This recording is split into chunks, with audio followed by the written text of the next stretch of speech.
On July 16, 1945, the United States government executed Project Trinity. Project Trinity was the first nuclear weapons test in history, taking place in the New Mexican desert. The military, specifically the Army, was in charge of conducting this weapons test and ensuring they found a completely secluded location to do so, a place with virtually no inhabitants. What the Army failed to do was to completely check each and every cave and ravine in the desolate wasteland, but we'll come back to that soon enough. Let me tell you the different story in order to set the proper mood. This is a story of what happens when things don't go according to plan. There are certain times in history when a baby is born different than the rest. Some are naturally more intelligent, some are simply more attractive.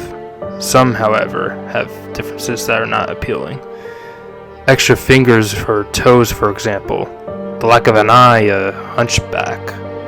All of these things are often called mutations by the modern world. Back in the 1930s, 40s, and 50s, mutants were the pariah of society. Parents would abandon them at churches. People would jeer and spit at them as they passed by. It was only in solitude or groups of similar persons that they found peace.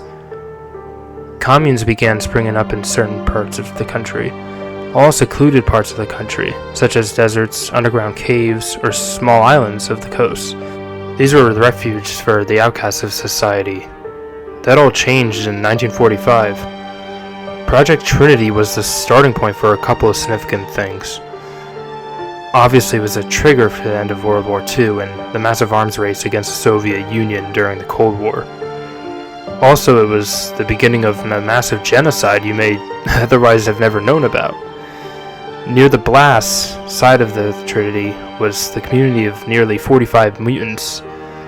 All of them were killed instantly by the destructive power unleashed in the first successful blast. In 1946, there were 2 more test fires on a commune in the Marshall Islands. In 1954, another blast from the Pacific region caused a severe radiation sickness and death to another large group of mutants. 1952, Operation Ivy Mike killed over 150 mutants on another small Pacific island. The final documented test destination took place on March 1st, 1954. This blast, codenamed Castle Bravo, was the most detrimental of all. After discovering that many mutants had moved back to the Marshall Islands, the government decided it was time to make their point finalized.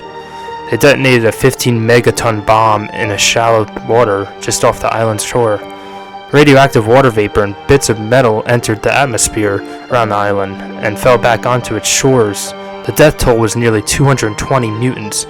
Men, women, and children all suffered from radiation sickness. Many developed cancer and spent the rest of their short lives in pain. The lucky ones were killed by falling bits of metal from the sky. What the government doesn't know is that some mutants, not many, but some of us, survived.